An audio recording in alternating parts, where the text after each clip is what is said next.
Board meeting, July 10th, 2017. You can say the Pledge of Allegiance. I pledge allegiance to the flag of the United States of America and to the republic for which it stands, one nation, under God, indivisible, with liberty and justice for all.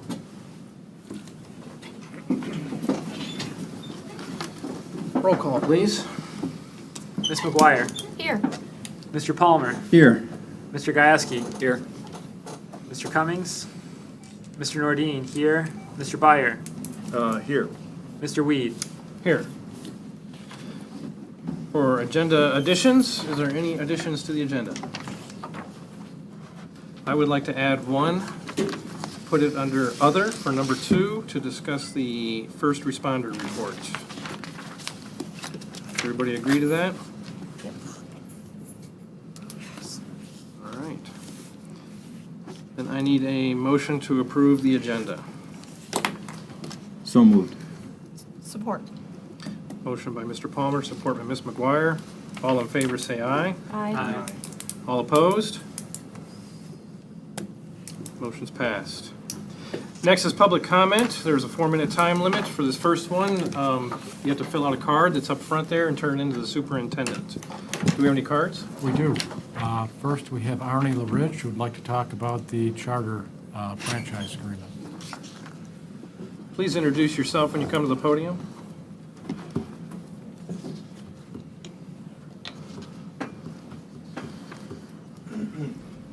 Arnie LaRich, I'm a resident on Westwood Drive in Oscoda. And I just, last night I realized that on the agenda is the charter renewal of the agreement between the town and the charter spectrum. And reading through the supervisor's report, I just had a few questions, and one of them was, during the deliberations or discussions that the board has had on this topic, have there been uses of a fee, if you do approve a fee to be added to the agreement?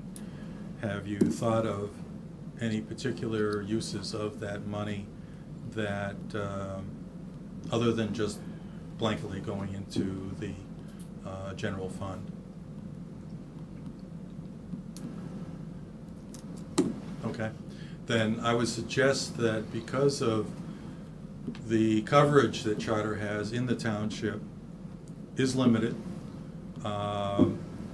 It's good. A lot of people use it. I wish I could get it in my neighborhood, but I can't.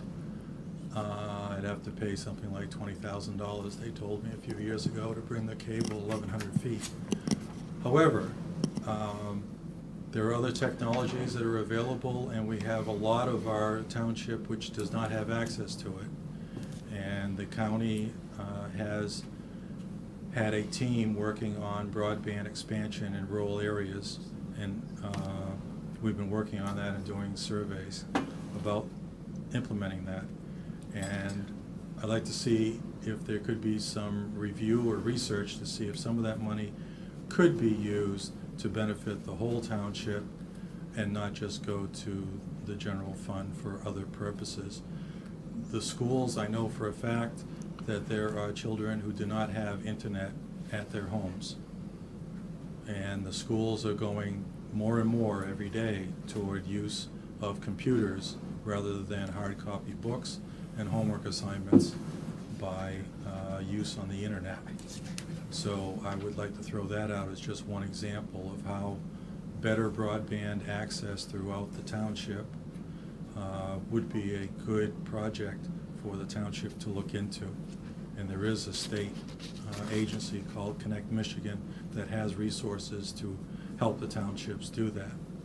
And we have a discussion in our Develop by Osco meetings about that very topic. And the township is a member of those meetings. So that's one suggestion I would like to add. There are other uses, such as businesses, that could benefit from a proactive role of every township in the state to promote and train, whether it's older people in avoiding scams or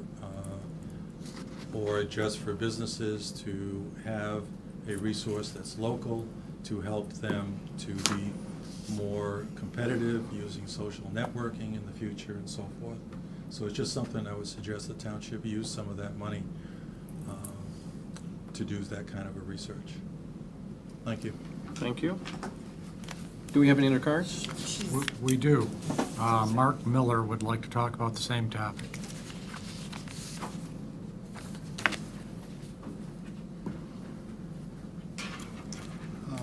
Evening, my name's Mark Miller. I live on First Street in the Villages, and I'll try not to repeat what Artie's just said.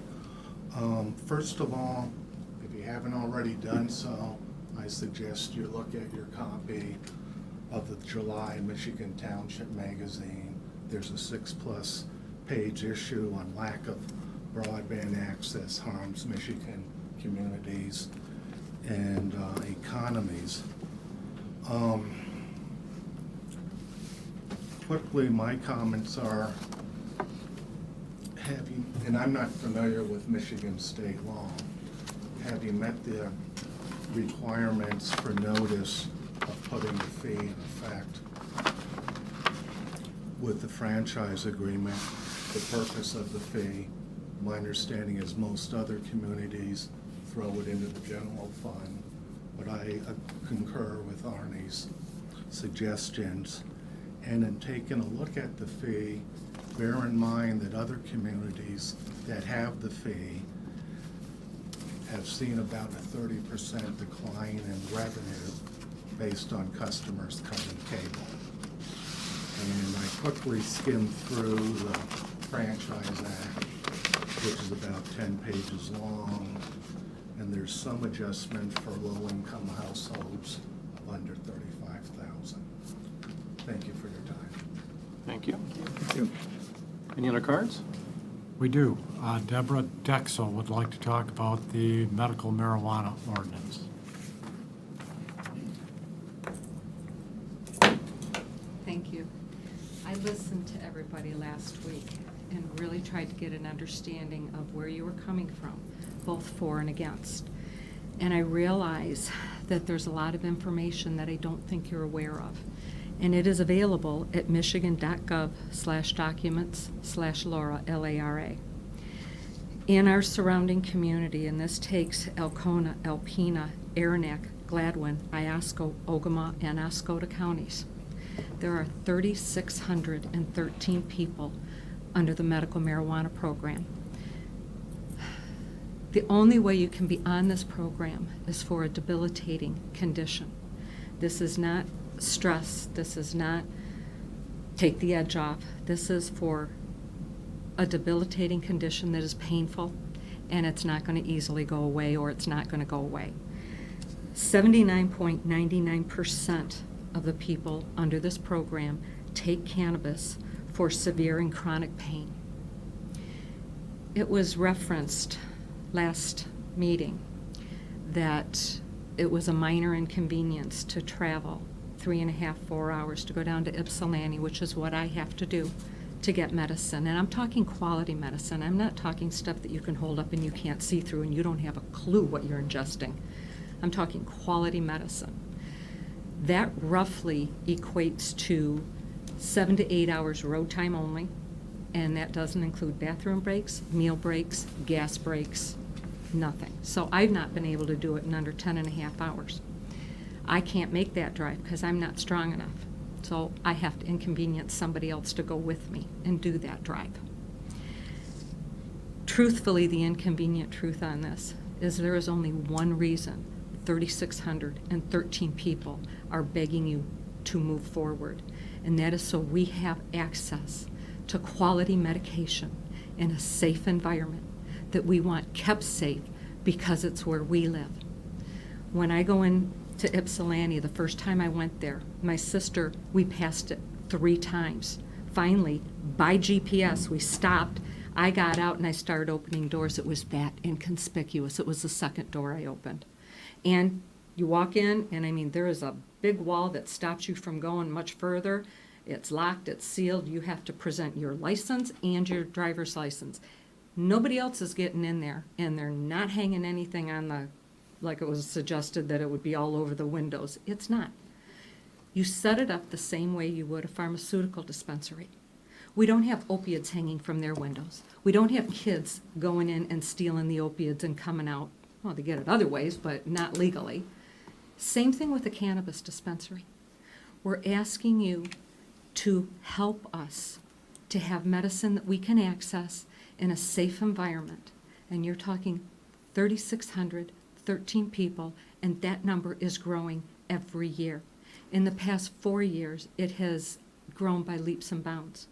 So I would ask you to really think about this vote that's moving forward and help us to be able to access medication as you go to a pharmacy.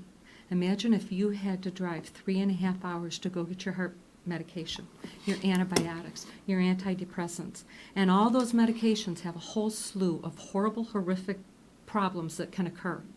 And you don't have that with cannabis, yet cannabis has a stigma. And so I'm asking you to look beyond the smoke and mirrors and go to one thing only, and that is to allow us access to quality medication. Thank you. Thank you. It's over here. Any other cards? No, sir. All right, the floor is now closed to public comment. Next for the consent agenda. Any comments regarding the minutes from the June 23rd, June 26th, and June 30th meetings? Any comments regarding payment of bills for $151,101.12? And anything regarding the 2017 property foreclosure list and the District Health Department number 2 use of our community center? I have a question on the use of the community center. The contact information is yourself, Ms. Richards. I was wondering, should it be, or is that a holdover from the time when you ran It's the the community center? holdover from before, so it would be switched. We'll be updating For it? the Okay, document, yep. okay, thank you. And switch to who? Yeah. Okay. Other than that, 911 has contact info if they can't get a hold of. Right. Okay. Or correct, I'm sorry. All right, I need a motion to approve the consent agenda. So moved. Support. Motion by Mr. Gajewski, support by Ms. McGuire. Roll call? Mr. Byer, Yes. Mr. Palmer, Yes. Mr. Nordine, yes. Mr. Gasky, Yes. Ms. McGuire, Yes. Mr. Weed. Yes, motion's passed. Next for subcommittee reports and project updates. Are there any updates? I have one for the RAB, and that is that orientation training is currently being scheduled. Right now, it's looking like it'll be sometime in the first week of August. All right, next on to reports. First, Old Orchard Park boat launch. Yes, a bid solicitation process was recently undertaken for the boat launch renovation project. 3 bids were received and opened on the due date, and Spicer Group has provided a bid tabulation sheet. I did note here in my report, we after the bids were open and after the due time, received an unsealed bid from a 4th contractor that was returned to that contractor. As a result of analyzing the bids, the engineers recommending that the low bid submitted by John Henry Incorporated of $93,900 be approved subject to failing funding availability. The caveat's necessary because the low bid is about $34,000 more than our project budget in terms of the capital improvement plan. And along that line, I should also note that the project was originally budgeted in 2016. So if we move ahead with it, it will require a budget amendment this year. You might recall that there was a delay last year that became apparent after the budget process was in gear, if you will. So not an unusual thing, but it will require a budget amendment. And the good news side of the column for this particular topic is the fact that we have a Habitat Improvement Account grant of up to $32,100. We've also made a commitment for engineering services of $15,400 that got us to this point.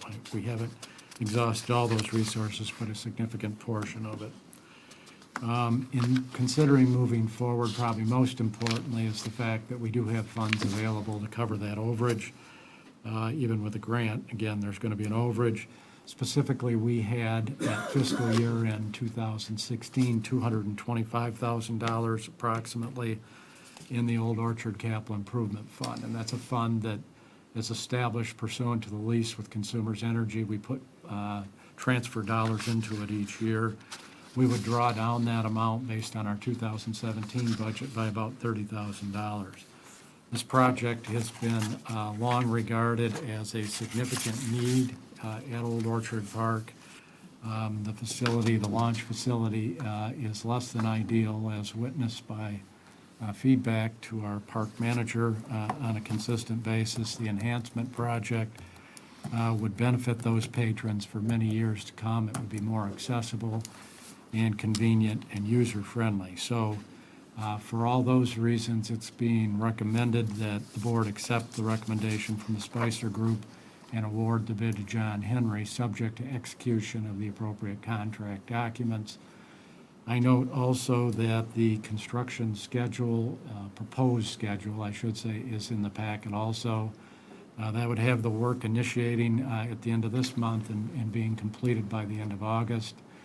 Mr. Apsides has provided a memorandum outlining a plan to issue launch passes during the construction period where paying campers and park patrons would be allowed to launch at Footside at no charge to minimize the inconvenience for them. So it's our intent to move ahead with that if the board approves implementation of the project. Any comments? Yeah, was this gonna be deeper than what it presently is? It is Like how much? 6 feet, 6 feet deeper? 6 feet total. Right now it's about 2.5. Yeah, rising water level almost. And you going to have this dredged out every so often? It's going to be on schedule after this, about every 5 years. Every 5 years dredge? I spoke with DEQ, and that would be the best course of action going forward. Okay.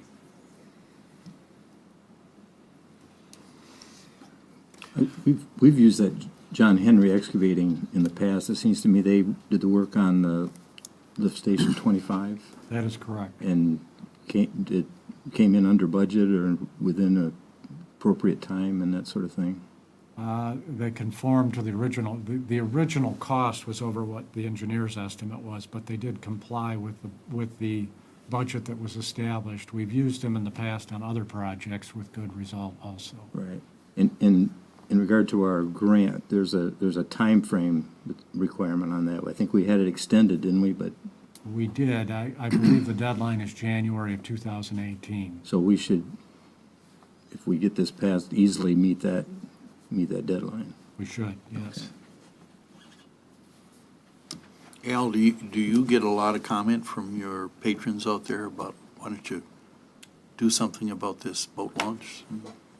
Yeah. I've been out there 5 years, and I've been working on this project for 3 years with not only the people of the park, what would be best for them, DEQ, local contractor on Tawas, Spicer, anybody that had anything to do with this project to begin with. Everybody had their 2 cents. We kind of tallied everything and come up with an idea. Our initial idea was way more expensive than this actually ended up to be. And by doing it the way the engineers had discussed with me, we can do any future maintenance. If it was to be the other way around with the sheet piling, I would have had to call on contractor to repair it. We get a lot of ice movement, ice damage in that area. It's just the way it moves. It really destroys that corner pretty bad, so this is the best course of action, and I think this is how we should go. So you were not surprised that it was $34,000 over what we had budgeted for this? A little. Yeah. The contractor I was working with, this was a couple years ago, he had figured around a figure, and then we added a little bit. Mm-hmm. It was a little over. But something that, You added a little bit more money to it, or you added a little more physical construction? no, we added another 10% to what he had suggested we add. Okay. But the way that we got it configured, it came in considerably cheaper than originally how I wanted it. Mhm. And I think it would be a better design. It's a little more user-friendly. You'll be able to park in there and kind of walk up instead of parking on, kind of going around or going up and over. Okay. And that was the best way that we thought would accommodate everybody. And how long do you think this will take to complete? Now, the 5 contractors I had spoken with that were out there. every- 5 were there and 3 issued a bid? Correct. Yes, okay. I'd asked them the same question, how long do you think it would take? And they said, about 2 weeks. Really? I've heard that before, but Yeah. I'm gonna say about 2 weeks. Okay. Well, I think, if this was a single bid, I would have a lot more concern, but 2 more are in the ballpark, 104,000, in another semi-local person. And then 145 is, where's that coming from, Bob? The top bid? The highest bid? The Midland area. I Midland, believe. okay. So, while we have you here, everything all done with the yurts and They are, by the they hot are item? fantastic, hot item. Good. Can't seem to keep them empty, which I like. Yeah. People are raving about them. Good. Like, so, future going forward, I'd like to add some more of them. Do you get any damage with those at all? Are they, Not until yesterday, but it was just a furniture item. yeah, No, okay, people are pretty respectful.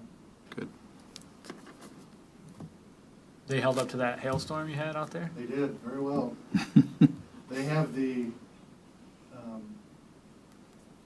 better construction of the roof, not better construction, a heavier design for the roof, which is a heavy snow load.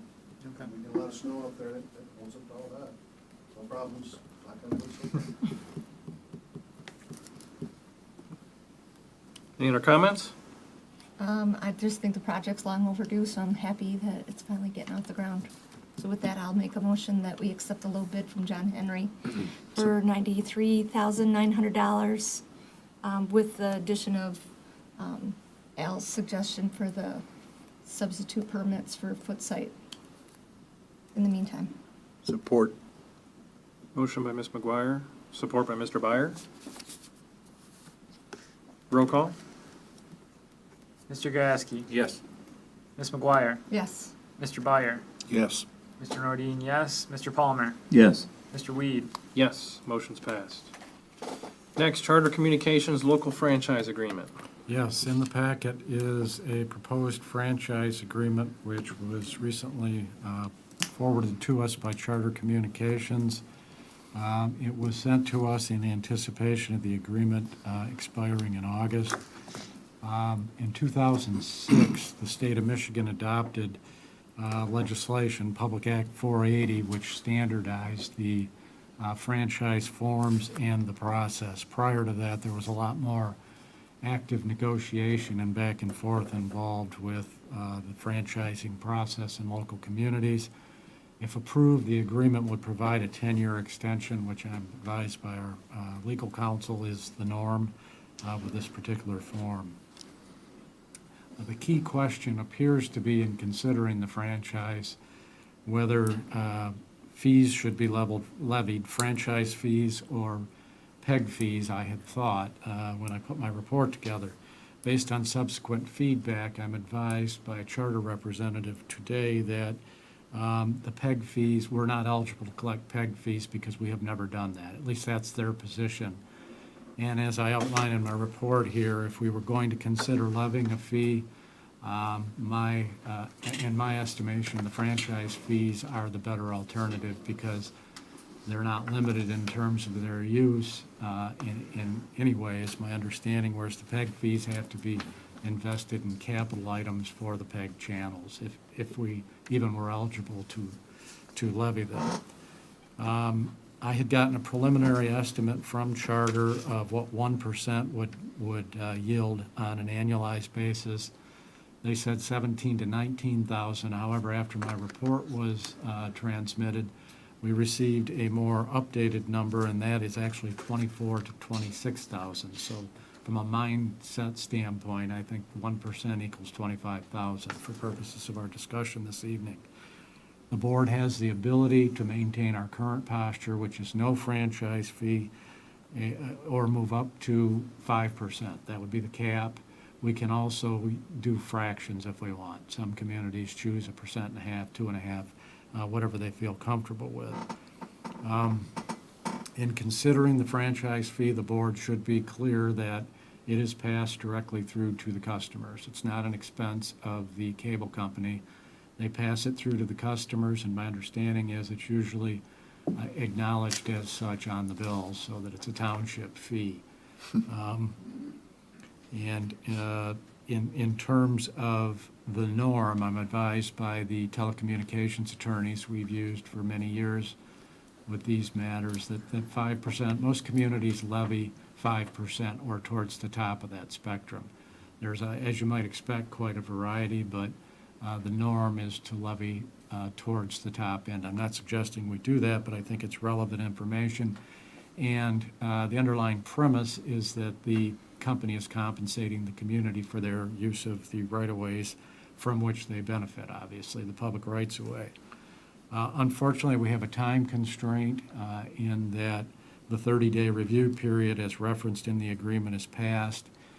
Charter was amenable to allowing an extension to this evening to talk about the topic.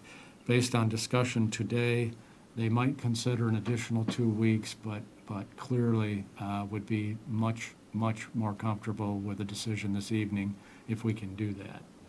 And from their perspective, I think they're trying to be flexible, but they have that impending franchise expiration in August in the forefront in terms of not pushing the limit in terms of our decision-making process. Actions being sought this evening to potentially authorize the clerk to execute the franchise agreement, attachment 1, which is part of it, inclusive of feedback as to whether we want to levy a franchise fee, and if so, to what extent. And to hopefully provide some assistance in that regard, a companion discussion or document was sent out after the packet was compiled. We had asked our cable television PEG channel operator to put together some information about cost for operating the PEG channels moving forward. And again, we can use the franchise fees for any purpose deemed necessary, but there would appear to be at least a good starting point might be to look at what it costs us to operate the channels and what it might cost us moving forward. So the folks at MIC-TV were good enough to put together a guideline, and I emphasize, and they wanted me to emphasize the fact that the communication is intended to illustrate what costs might be moving forward. It's not a proposal. They would refine these numbers. They put them together on relatively short notice. Bottom line is approaching $29,000 a year and $2,415 a month. But based on discussion earlier today, that would need to be refined, and I think they were mindful that this is a 10-year lock-in, if you will, so that whatever revenue we lock in now, we're going to have to be comfortable with 10 years from now, because that's when we get a chance to reopen the discussion. I also talked to Charter about the possibility of adopting a higher franchise fee than maybe we wish to levy now, with the ability to reduce it at some point in the future or implement it on a reduced basis, but work under the umbrella of a higher fee, if you will. And they were very reticent to do that. They indicated that from their standpoint, the franchise is the franchise. They might do an addendum if we wish to reduce whatever number we establish, if we establish one in the future. But I would say that we should assume that we will be levying the franchise fee that we establish now for 10 years. But again, there's a possibility it could be reduced. I would guess a lesser possibility it could be increased in the future. Comments? Aaron, I think it was you and I that was in that class at MTA at the conference in January they had this discussion about franchise fees. I think it was Delhi, Charter Township, that had the franchise fees, and they talked about what the benefits were and how they funded their PEG channels and different things like that. I agree that it should be earmarked for the programming, different shows on there, maybe, shows from the treasurer's office or clerk's office about things that are happening, with the voters registration or things like that for older people. To me, I know that technology has its ways, but our community is a lot of older people and they miss that channel. I could have all kinds of people asking me, when is that going to be back on? And they watch it. And to me, it's about transparency and getting the information firsthand and letting people decide for themselves what they're seeing. So I think that the franchise fee would be a benefit to us. And that's kind of what I got from the conference, too. So you're suggesting we go for the PEG channel fee? No, you could still do the franchise fee, and then just use it for just explicitly that. I don't want to see it just get dumped into the general fund either. I think it should benefit the programming. But doesn't, the franchise fee, though, gives you a little flexibility, a little more flexibility in how you could spend that money?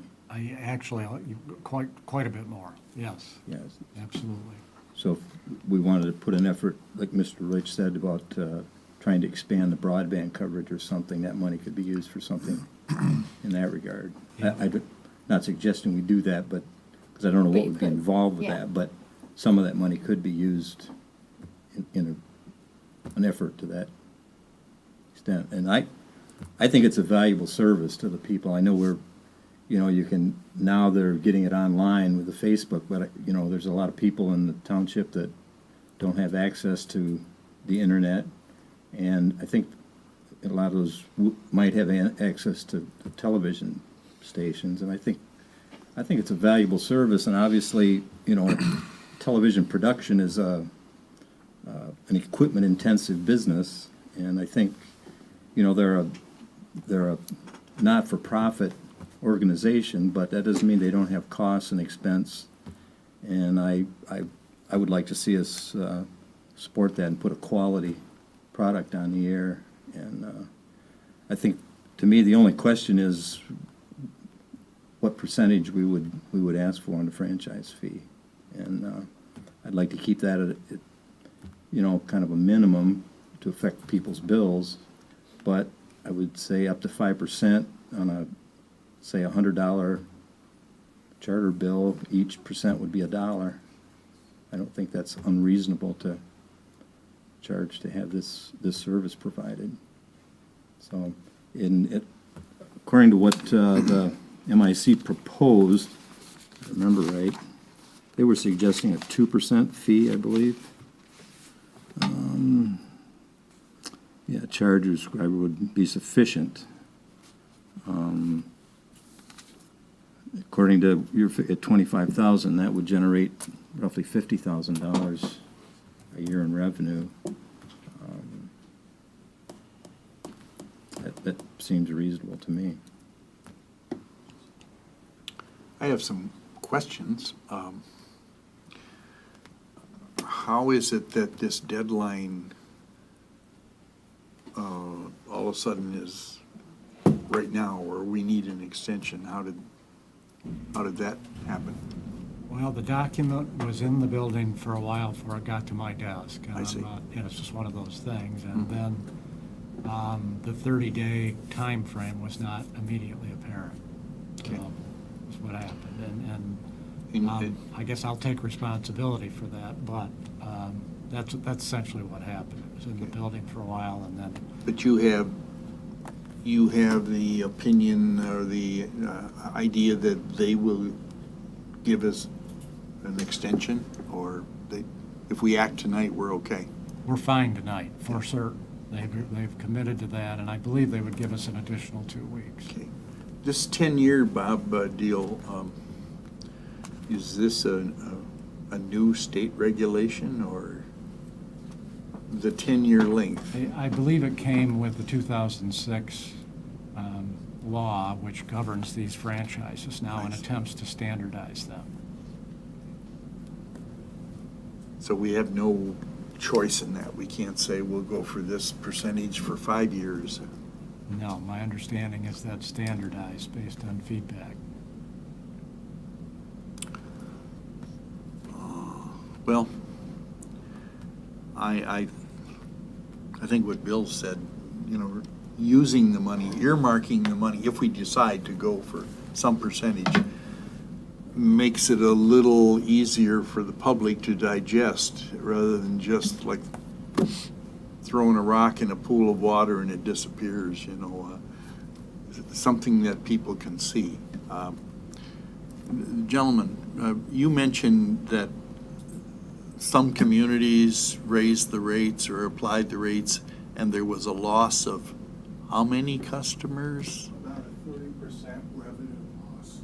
Yeah. And also my understanding of the document is that it will not apply to your whole charter bill, just the cable portion, the video. Oh, So as people cut the cable and switch to the internet, that's where that 30% loss is. I see.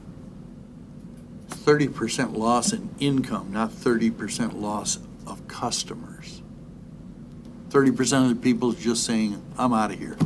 Yeah, well, 30% have cut the cable, they may have Yeah. kept the internet Yeah. and voice over.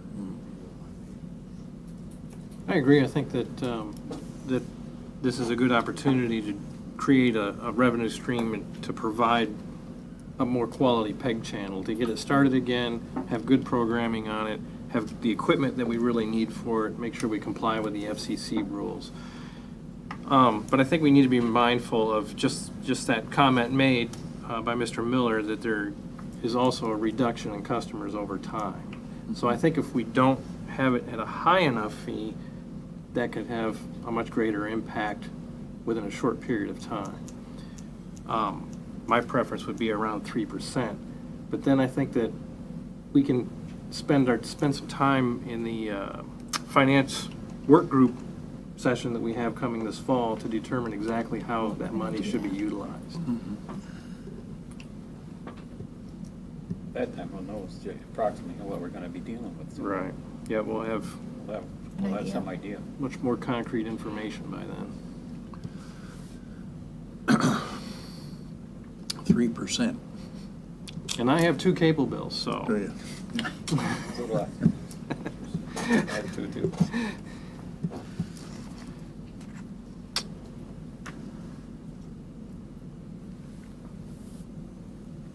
Any other comments?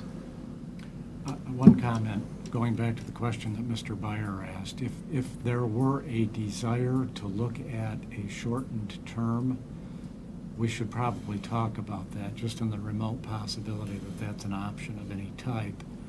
And if the board were wanting to entertain that and move forward in approving the agreement, it could be a contingent scenario where we could live with the 10 years if that's all, but we would prefer 5 or whatever the direction was that the board might establish. And again, I don't know that that's a desire to have a reduced term, but if there is, whatever action we take, we might want to preserve that option, subject to further discussion with Charter. And we don't know if Charter has someone else that has a 5-year commitment or not. We don't. My comments are based on feedback from legal counsel. Yeah. So. That's, I'm fine with the regular 10-year. yeah, I mean, Yeah, I think if 10 years, if Aaron's suggestion of 3%, that would certainly cover any, extra costs and things that are involved, and being mindful of the next item on the agenda where, we're being chastised by the state for overspending. We need to try and create revenue wherever we can to cover the costs of things that we're spending, so. So, Bob, I'm confused. When I asked you about the 10 years, you said, you gave me kind of what I perceived to be a fairly firm answer, that as of 2006, the 10-year thing was put in. And then I just heard you say, it's worth checking out. Well, that is my understanding again, but if it's important from the board's perspective to affirm, if the board's not comfortable with the 10-year term, then I think it merits at least asking the question, despite the feedback I've gotten already. Mm-hmm. Well, maybe I'm the only guy that thinks 5 years, if the board is satisfied with 10,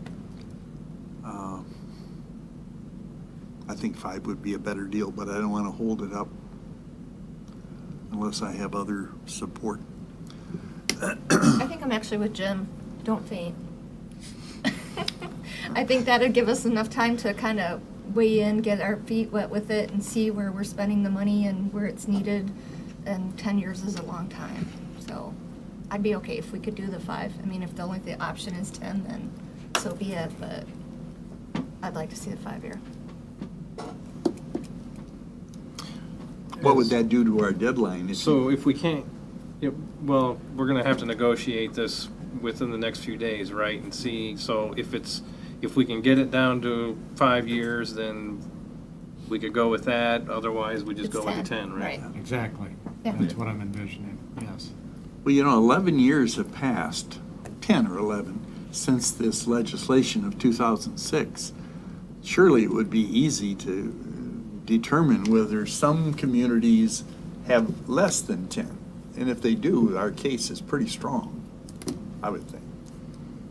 You can't give Gladwin 5 years and stick us with 10 or something. But if they're all been 10 for the past 11 years, then we're looking bad. So is there a motion? How should we word this motion? Try to negotiate for 5 years. If not, we'll go for Yeah. 10 at 3% or whatever percent everybody Yeah. thinks is. But that's going to take 2 weeks to, are we in trouble if we don't decide tonight? No, we're making the motion to go ahead to do it. Okay. Right. One way or the other, whether we can get 5 years or 10 years, based on what Ms. McGuire said. Okay. Are you not Are satisfied you with that? making that I'm motion? okay with that. I'm okay I with think that. I made the motion, Yes. actually. I'll support that Okay. motion. I don't want to put words in your We mouth. didn't say. No. I thought She said, you said. 3. Yeah. Okay. Did you say 3? Oh. I'm sorry, I didn't hear. I wrote down 3. So the motion's for 3% franchise fee, either 5 years or 10 years, whichever we can achieve is the shortest. So, not to beat this thing. Is that To correct? death, yes. If we can, let's say we could negotiate down to 8, anything between 5 and 10 would be acceptable then, correct? Correct. Okay. That would be my Anything assumption. between 5 and 10. Okay. Whichever For my shortest. motion. Right. Okay. No less than 5. No more. Are we talking months or years here? Oh. All right, motion by Ms. McGuire, support by Mr. Byer. Roll call. Mr. Gasky, Yes. Ms. McGuire, Yes. Mr. Palmer, Yes. Mr. Byer, Yes. Mr. Nardine, yes, Mr. Weed. Yes, motion's passed. If you can make sure that's added to our financial work session. Certainly.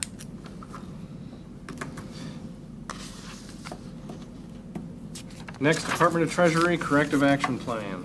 Yes, Mr. Palmer had made reference to this item. We received correspondence from the State Department of Treasury requesting that we prepare a, open quote, corrective action plan, close quote, to use their terminology. Basically, the way this works is they review the audit when it's submitted, in this case for fiscal year 2016. And if there are issues, they ask you to respond in the form of a corrective action plan. In this case, what prompted the inquiry is the fact that general fund expenditures have exceeded revenues for the past 3 years.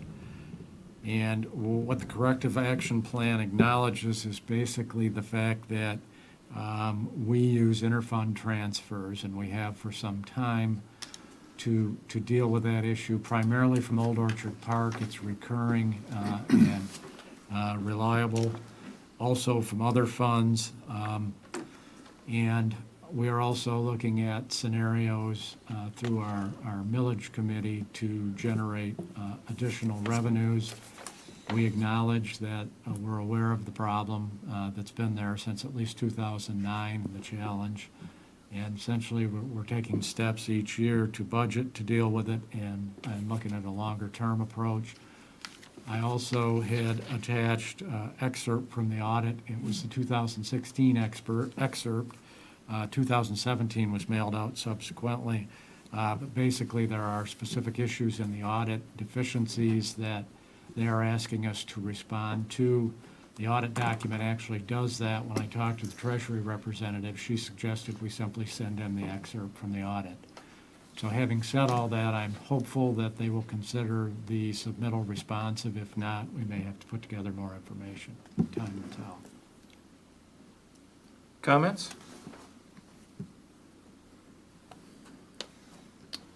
Well, This already been sent, Bob. It is not. I would just like to point out the irony here that the state has cut our revenue sharing and turned around and asked us for a correction plan to make up for revenue that we don't have, so. Could you just write in that plan that you could just give us back our revenue sharing? That would help. Yeah, there's a lot of irony here. Yeah. Any other comments? Is there a motion? I would move to submit the corrective action plan for fiscal 2016 to the Michigan Department of Treasury. Support. Motion by Mr. Palmer, support by Mr. Gieske. Roll call? Mr. Byer, Yes. Ms. McGuire, Yes. Mr. Palmer, Yes. Mr. Gieske, Yes. Mr. Nordine, yes, Mr. Weed. Yes, motion's passed. Next, Iosco Exploration Trail County Agreement. Yes, on the board table are two agreements, two forms of the same agreement, actually. And there has been discussion, as I indicated in my report, dating back to the most recent Board of Commissioners meeting, relative to an agreement between the county and township. Board members might recall that we had approved an agreement here. It went down to the Board of Commissioners meeting on June 30th. There were some concerns that resulted in a determination that the attorneys for both parties should get together and attempt to develop language that would facilitate a mutual agreement. From our standpoint, I think the prime issue relative to the proposal that the county came up with was that there was no commitment to participate in Phase 3, only that it had to be successfully implemented. And that would be the section from the school complex on River Road to Old Orchard Park. If the project were implemented, regardless of who participated in financing it, that would absolve the county of their obligation to repay the $50,000 that Oscoda Township would be obligated to put into Phase 1. So, flash forward to the current agreements.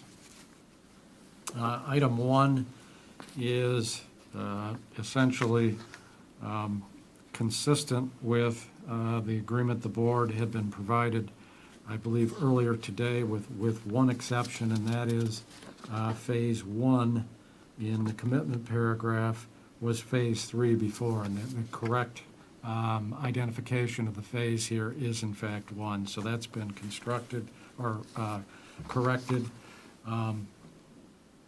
Essentially, the county would be agreeing to a $50,000 contribution to Phase 3 with with this particular provision.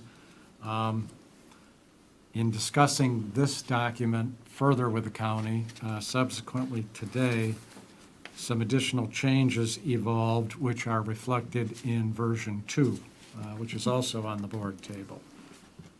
Version 2 essentially says that not only would the county put $50,000 into Phase 3, but Oscoda Township would also. So that's a little bit different concept, depending on your perspective, maybe a lot different than we've talked about in the past. I think everybody should be aware in considering that essentially this would amount to $100,000 up to $100,000 contribution, commitment on the part of Oscoda Township, in that we are committing to put $50,000 into Phase 1, and then if Phase 3 goes forward, we're committing to put another $50,000 into that phase. I say that not to discourage moving forward with it, just to make sure everybody's clear on what we're saying here. At this point, the document has not gone before the County Board of Commissioners.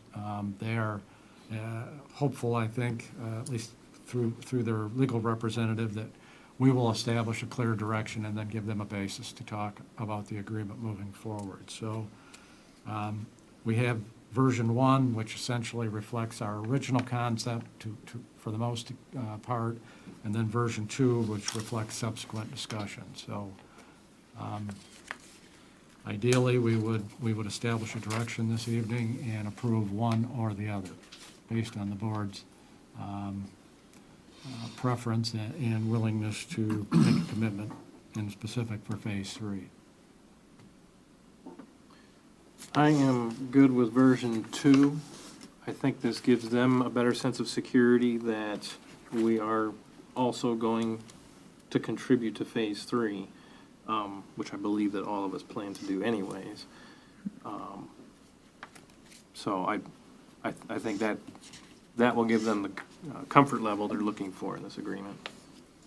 I was gonna say, after going to the meeting at the county, that was my understanding, we're still gonna have to have matching funds for Phase 3.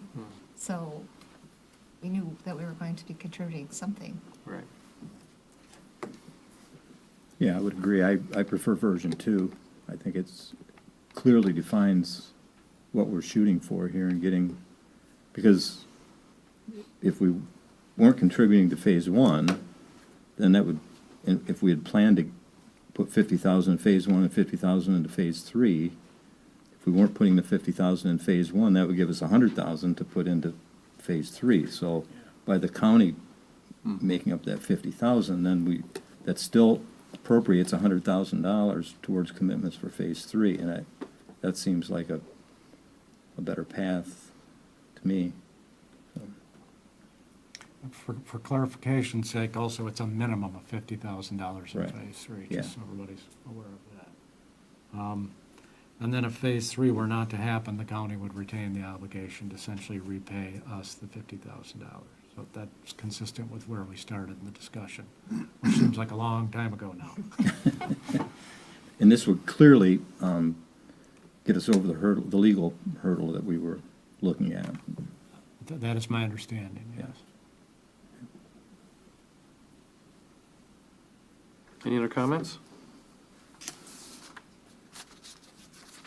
I make a motion, we go forward with version 2 of the Bike Path County Agreement.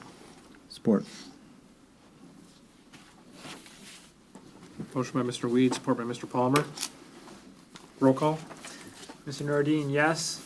Ms. McGuire? Yes. Mr. Byer? Yes. Mr. Palmer? Yes. Mr. Gasky? Yes. Mr. Weed? Yes, motion's passed. Hopefully, this will be done by Wednesday. That would be awesome. Next, asphalt patch repair quotations. Yes, periodically, our contract operator for water and sewer departments finds it necessary to remove asphalt in conjunction with main breaks and service leads. As might be expected, we then find it necessary to repair those asphalt surfaces. And we've got a group of 6 locations that are requiring attention currently. Given that, FVOP solicited quotations from 4 paving companies, resulting in two proposals, and one of the four opted not to participate, and a fourth gave us a standardized per square foot quote, but did not inspect the locations directly. So after considering the information and the quotes, it's being recommended that the low quote from Hodgins Asphalt of West Branch be approved in the amount of $4,000. They have done similar work for us in the past with good result. If the board were to approve the recommendation, it would be our intent to use this company to do any other asphalt repair in 2017 that became necessary as a result of our utility operations, and we believe that's a likelihood. So again, low-cost quote of $4,000 from Hodgins Asphalt to patch and repair in conjunction with utility work is what's being recommended. Comments? Bob, on this $4,000 on these various locations, is that broken down per square foot? For the reasoning I'm asking this is because during the balance of 2017, we can use them for other repairs without quotes. Is that how I'm reading this? Mm-hmm. And they have a breakdown per square foot then, or? We can certainly get that, and we would probably get quotes in advance, but instead of going out and seeking competitive quotes from other contractors. Just utilize these people. Right. I have no problem with that, but I like to know per square footage. We can nail that down. Any other comments? Well, I would just say I used Hodgins to redo my driveway, and they did an excellent job. Yeah, I've used them before in the past too. Yeah.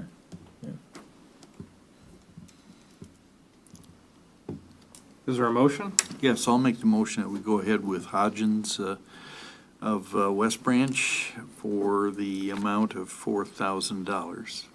I'll support that. Motion by Mr. Byer, support by Mr. Gieske. Roll call. Mr. Byer, Yes. Mr. Gieske, Yes.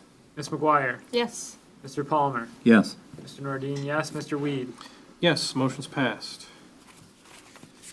Next, USDA grant water main extension. Thank you. The township is currently working with the USDA EWAG program for the water main extension project on Benetton Dam Road, Forest, and Rose Lane. In August of 2016, the grant agency provided a packet of information that contained numerous documents that would need to be executed as part of the grant guidelines. For the most part, the majority of the paperwork has been completed, but there are still a few outstanding items.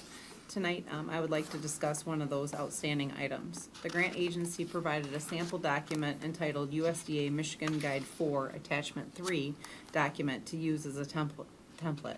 I modified that template to reflect our project, including the required letterhead stationery. Both the sample and the draft documents were attached to my report for your review and possible action. So this evening, I am seeking approval for the township supervisor and clerk to sign the certification as presented this evening.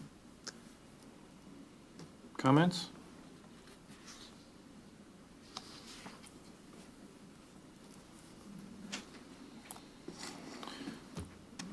So regarding the survey, what has to be done with that? This, what do you mean? The easements. Oh, that's next on the agenda. This is Next just, item. sorry, it's a two-part agenda item, I guess. So the first part is just that, attachment number 4. Then I'll talk about the easements. This is the lesser of difficulty, I guess. All right. Yeah, There's two pieces. yeah. So there's two different components under the same heading. Sorry, it's a little confusing. I'll make a motion the supervisor and clerk sign this certification as presented. Support. Motion by Ms. McGuire, support by Mr. Palmer.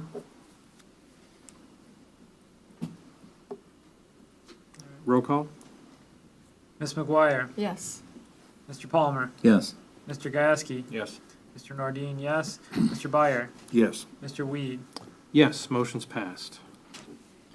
Okay, so now, at the last, at the last meeting, I made the board aware that the project was ready to go out to bid pending, acquisition of easements for the section of Benetton Dam Road that is private, Forest and Rose Lane. It's with these easements in mind that we're bringing a new development on the agenda this evening. After review of the title work and legal descriptions, it was suggested by the township's attorney that the township secure title insurance for the easements. This is based upon the need to ensure and confirm property ownership, title possession, and therefore legal standing to convey a valid easement. We've headed down that path and now have a copy of the commitment for title insurance, which was included to my report, or in my report for the board's information and review. Now there's an additional consideration, basically. In order to fulfill the conditions that are set forth in the title commitment, it's necessary to complete a survey of Benetton Dam Road from F41 to the easterly terminus. This requirement was unknown previously and is now, is basically outside of the original scope of work that was provided by our engineer. We have secured 2 price quotations to complete the survey work. Both proposals require substantial investment, but there is significant difference in pricing amounts. The township's attorney has indicated that the more cost-effective proposal will satisfy applicable requirements.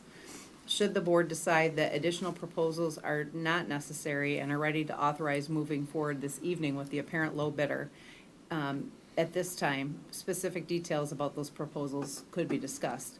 However, if the board is inclined to seek additional quotations, I would suggest that we not discuss the exact amounts because we don't want to make those amounts public, and seek additional quotes with the understanding that not to, we could set a not to exceed amount for that high quote that we've already received this evening. If that just made sense.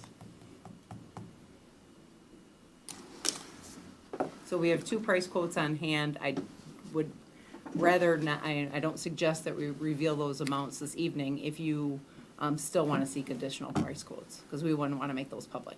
How long would seeking additional quotes take?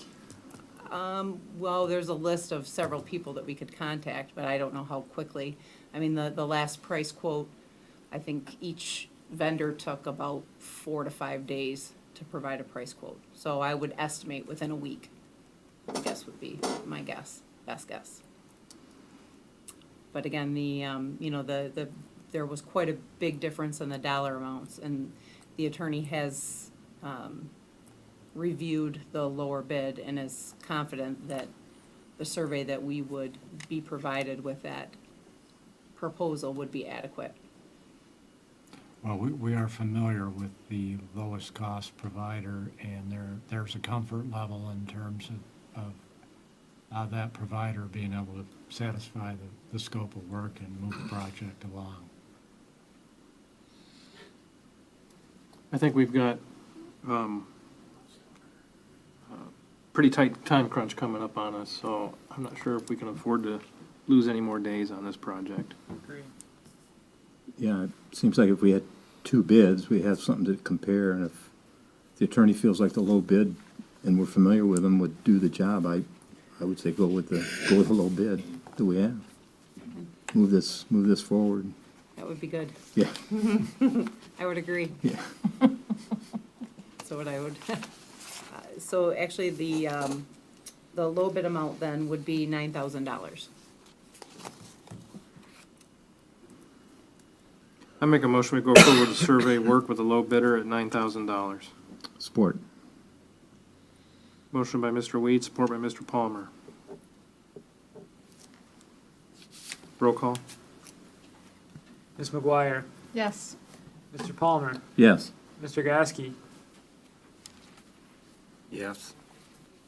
Mr. Cummings is absent. Mr. Nordine, yes. Mr. Byer, Yes. Mr. Weed. Yes, motion's passed. Next, resolution and ordinances for revisiting the medical marijuana ordinance by our board before we turn it over to the planning board to continue processing it.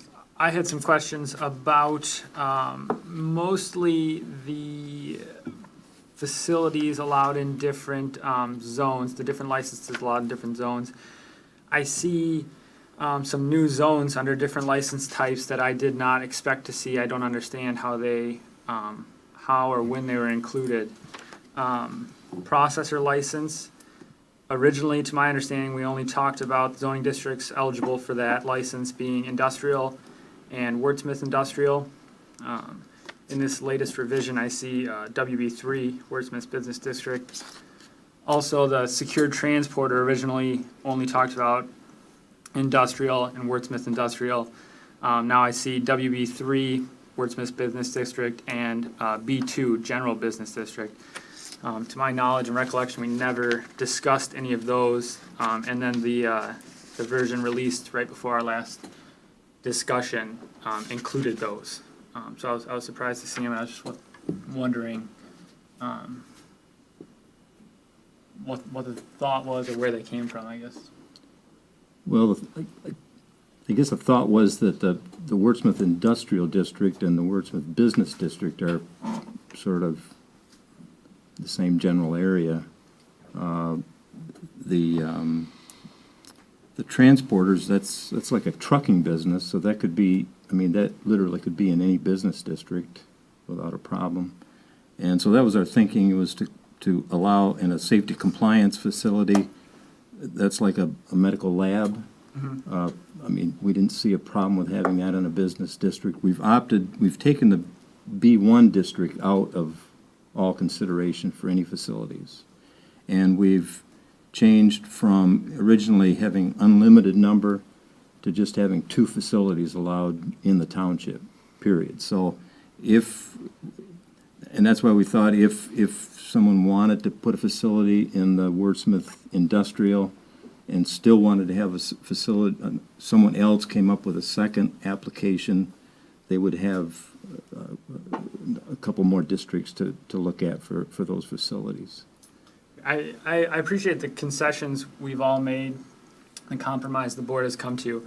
My concern with this is that it was never addressed. We voted last board meeting to continue, and then immediately it seemed to me we were ready to send this off to the attorney. I know that it's coming back to review, but just all of a sudden these were stuck in there without any discussion by the board, and that's what alarmed me. I guess that's where. Well, I guess my understanding was that's what we were going to do tonight, was discuss.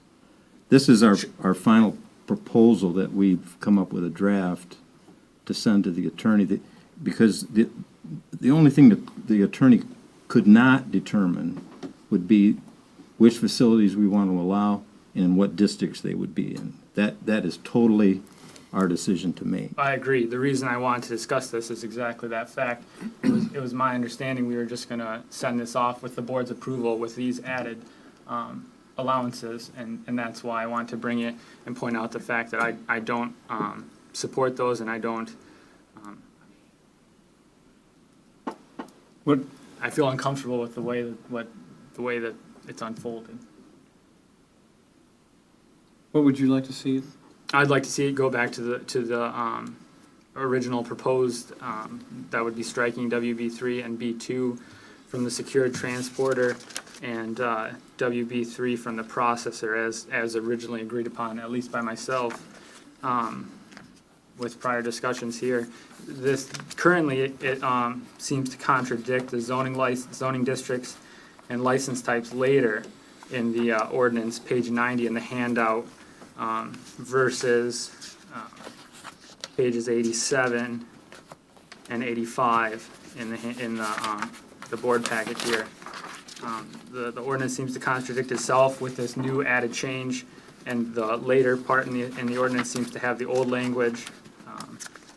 So it was confusing to me overall, and confusing how they found their way in there. And I'd like to say I'd like to go back to what we originally talked about.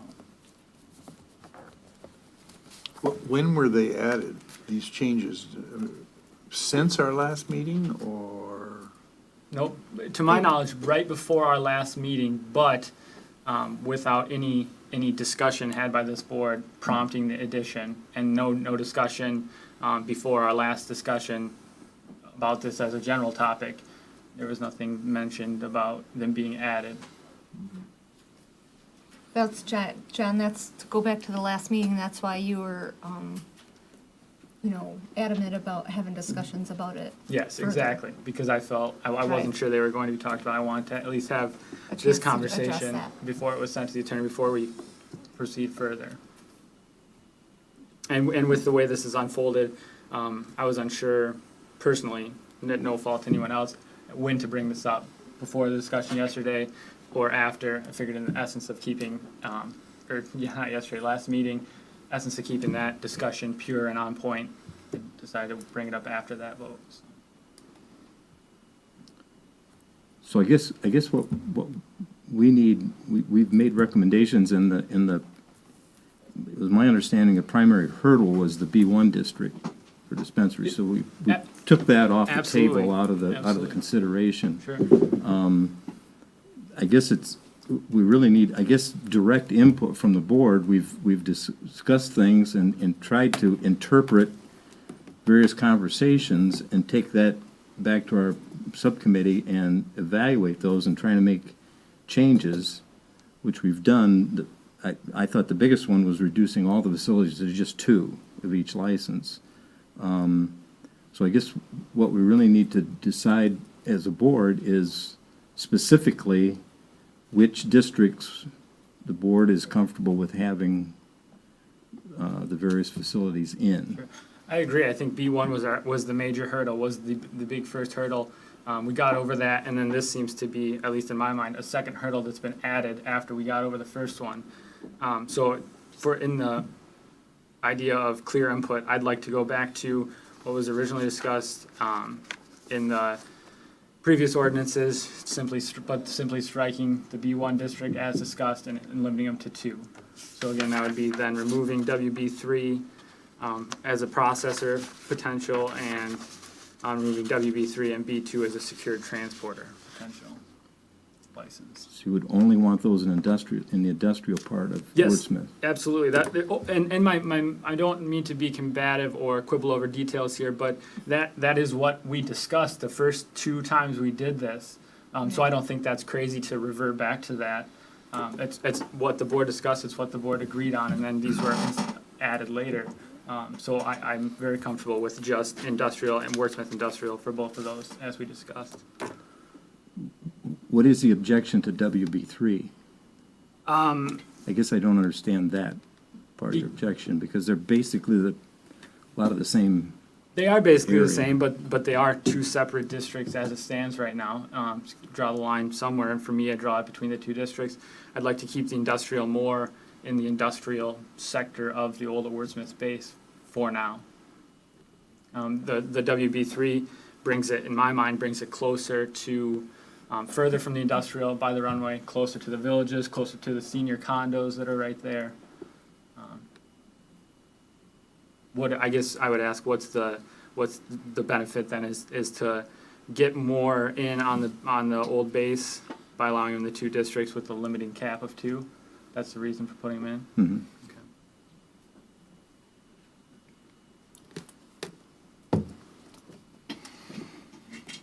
So I don't know, I don't know how direct to make the input. I don't know if we need a motion dictating how to do it, or I feel I've made clear my desires. I don't know how much input you need from the board as a whole or just individuals. So I guess I've said what I needed to say. I guess my concern would be that, we've limited to 2 licenses, or 2 facilities for each license. If we limit it all to the Wordsmith Industrial, I'm not sure that would provide enough space.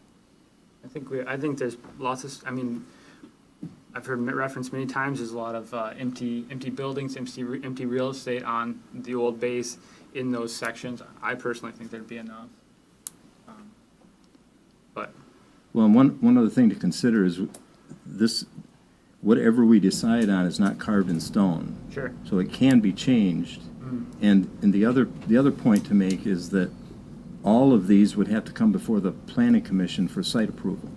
Sure. So it's not an automatic No. thing that would No. be done. The two things I would say to that is I think it'd be easier to set a smaller area and then expand versus having an expanded area and then trying to get people to vacate that area if they used it. So I'd rather start small, and like you said, we could very well change it in the future. I think it'd be easier to expand than retract.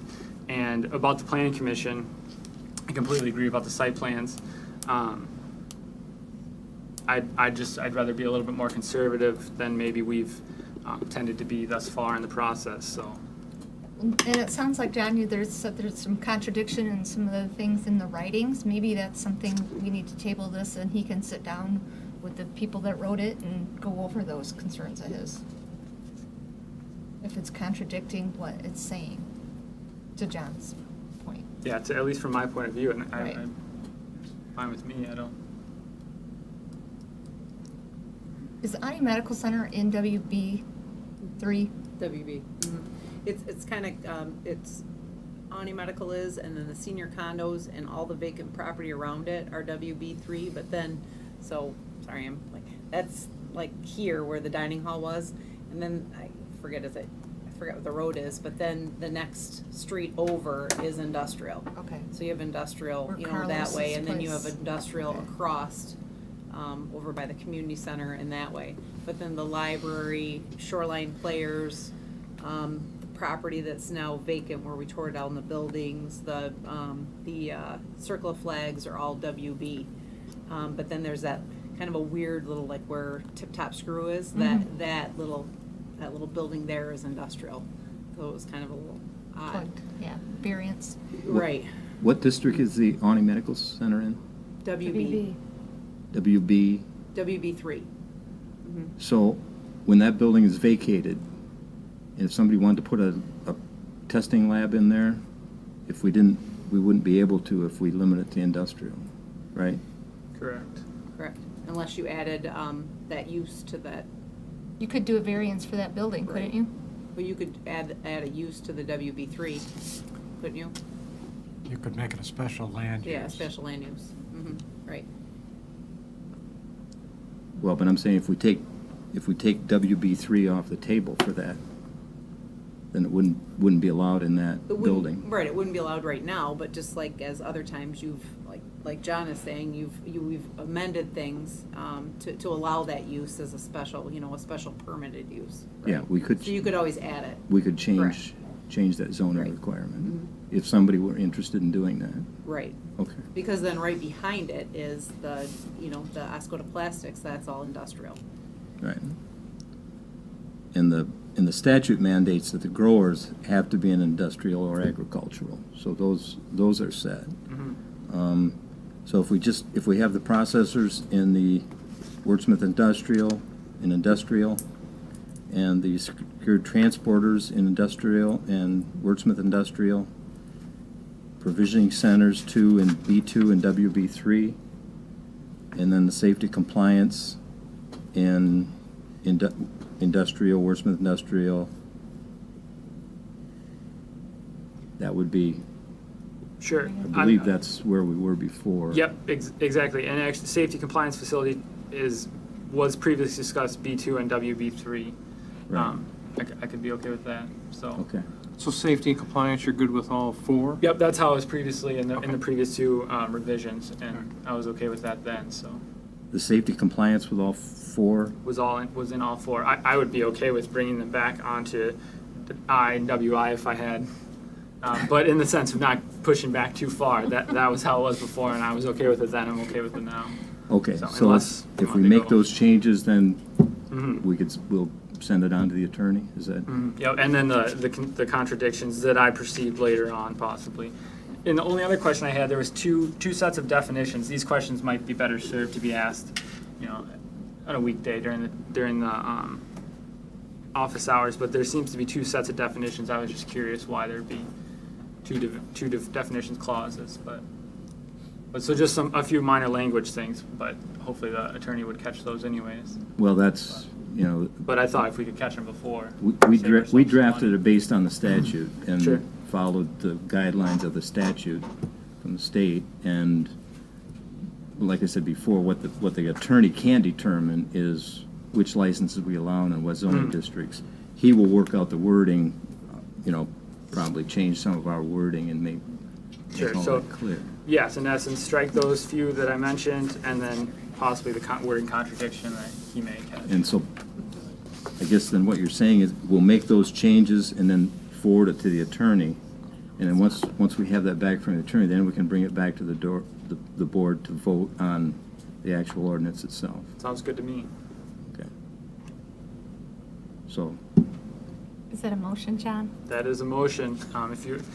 I would make a motion to remove WB3 zoning district from the processor license, to remove WB3 and B2 zoning districts from the secure transporter license before we send this revision on to the attorney of the ordinance. okay. I'll support that. Question, John. Yes. Largely, you're suggesting that we go back to what you perceived we voted on 2 weeks ago. Get What we nearer to- discussed, what we've yeah. discussed to this point, yes. Yes. Okay, when we finally voted, I'm not trying to be an evil guy here, I'm just trying to understand. You were no vote on that. Correct. Would you change your vote if we made these changes? No. Really? No, yeah, I guess I could, I am okay with medical marijuana in theory. I believe it has benefits. I'm not, don't have a problem with anyone using it as medicine. I don't personally think it's, at this time, the best course of action for Oscoda Township to take at all. Okay. So, given that, I'd like to keep it as limited as I can personally, since I don't believe. Okay, thank you for your candor. You're welcome. Any other comments? All right. Motion by Mr. Nordine, support by Ms. McGuire. Roll call? Ms. McGuire, Yes. Mr. Palmer, Yes. Mr. Byer, Yes. Mr. Nordine, yes, Mr. Gasky, Yes. Mr. Weed. Yes, motion's passed. All right, next is the Road Commission Local Road Improvement Agreements. Yes, we have two agreements. One for Alexander Road, where there was not a special assessment established. Board members might recall that there was a voluntary participation program established. And the Road Commission has also sent along copies of the cost estimates upon which the numbers are based. We are in receipt of the contributions from the property owners in the case of Alexander Road. A second agreement involves Shorewood Drive. In that case, the Road Commission has proceeded in establishing a special assessment district, and that special assessment district would share in 1/2 the cost that's in the local road improvement agreement, that being $20,349. So as of last Thursday, both documents were forwarded to us for the board's consideration. Any comments?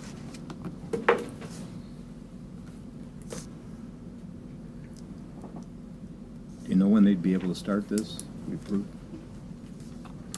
I do not. I can certainly ask that question. It would be this year, hopefully? Yes, the intent is definitely to do it this year, and based on prior discussion, it is my understanding there's a preference to do Shorewood first so that the heavy equipment and vehicles Right. aren't going over the other part of the road. Do you need separate motions? Certainly. All right, is there a motion? I'll make a motion that we go ahead with the Alexander Road project. Support. Motion by Ms. McGuire, support by Mr. Byer. Again, with thanks to the volunteers that collected the money on behalf of the residents.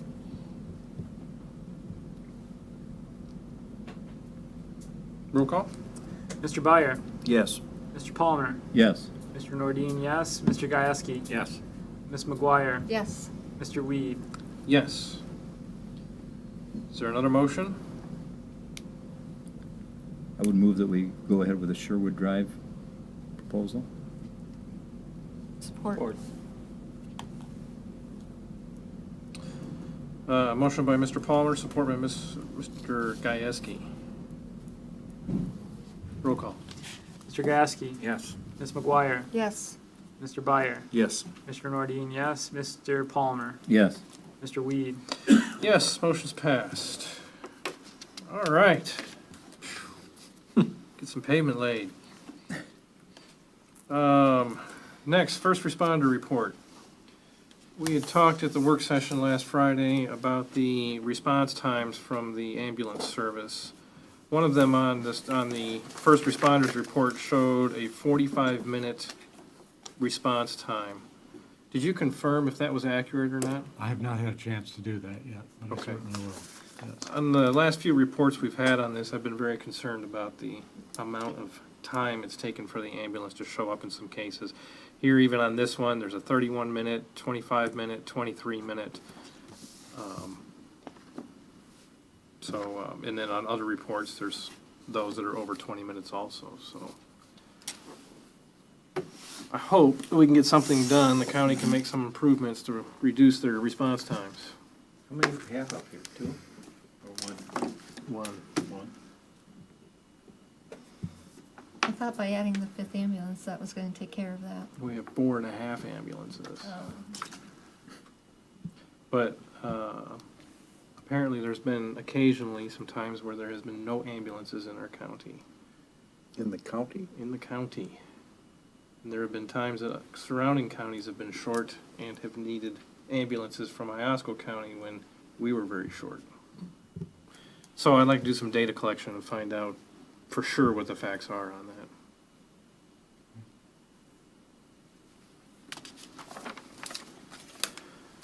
All right, on to our next public comment period. This one does not require a card, but it's still a 4-minute time limit. Does anybody wish to speak? Yes, please introduce yourself when you come to the podium.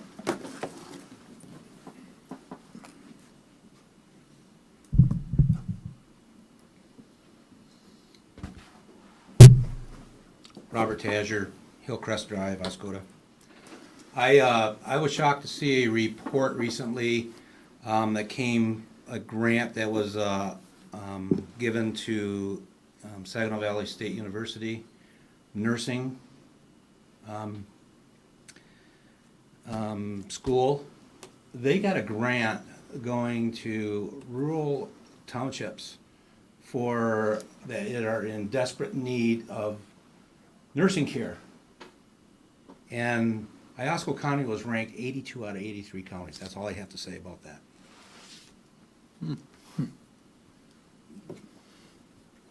Does anybody else wish to speak?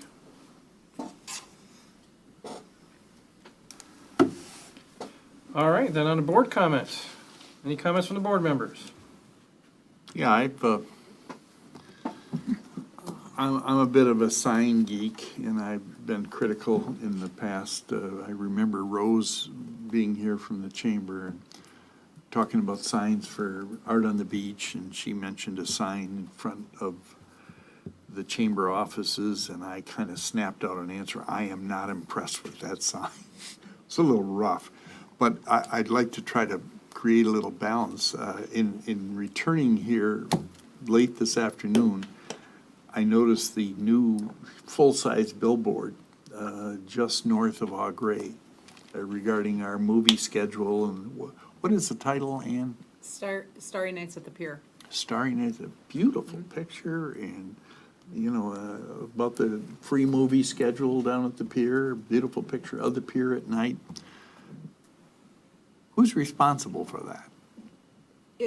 Is it a billboard? It is a Okay, full-size it's billboard. the same one as last year, and that's the CVB. Okay. CVB, I can Yeah. never spell that out, sorry. But that's who pays for that. Yeah, wonderful. It is. Yeah. Yeah, they couldn't use we have a logo or a look that we use. It's actually a rendering by Sharon Ostrander. That's the posters that are around town, but that didn't blow up good pixel-wise for the billboard, so they used the actual photo of the pier. which is obviously nice for us to have the actual photo Yeah. of the beer, but. And on the same billboard earlier this summer, they had a full-size billboard about Art on the Beach last full weekend in June, and I was impressed with both of them. You can't see them unless you're returning home, you know, they face south, but if you're going downstate, anybody here, and as you return, this is just north of Augrey, What, on the left-hand side as you're, yeah. Beautiful. Yeah, they do a nice job with the billboard, always changing it out. Any other board comment? Well, I'd just like to mention, from the Planning Commission, one of the things we're looking at now is removing the W from the residential and business districts. That will entail aligning the requirements for each district. They're very similar now, like, for instance, WB3 or WR3 and R3 are nearly identical. There's some language about setbacks that's a little different, but we want to try and remove that W. I think it's time that we did that and make the residential districts the same. So that's something we're working on at this time. Now, there are some differences layout-wise of those areas that can't be overcome. So there's going to be special notes or something Yes. for pertaining to? Yes. Okay. Yes. So they're still going to, They primarily have to do with the setbacks and WR3 for the buildings that aren't in R3, but we'll make some special notation on that and cover those that way. It's in progress. We're working on it. any other board comment? Comment, question, maybe?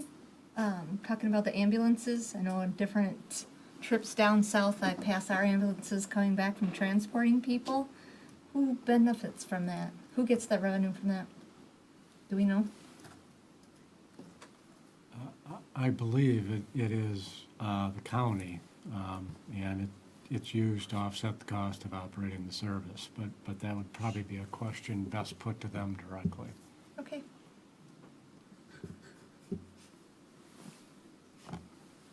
All right, then I need a motion to adjourn. So moved. We are adjourned. Thanks for coming out.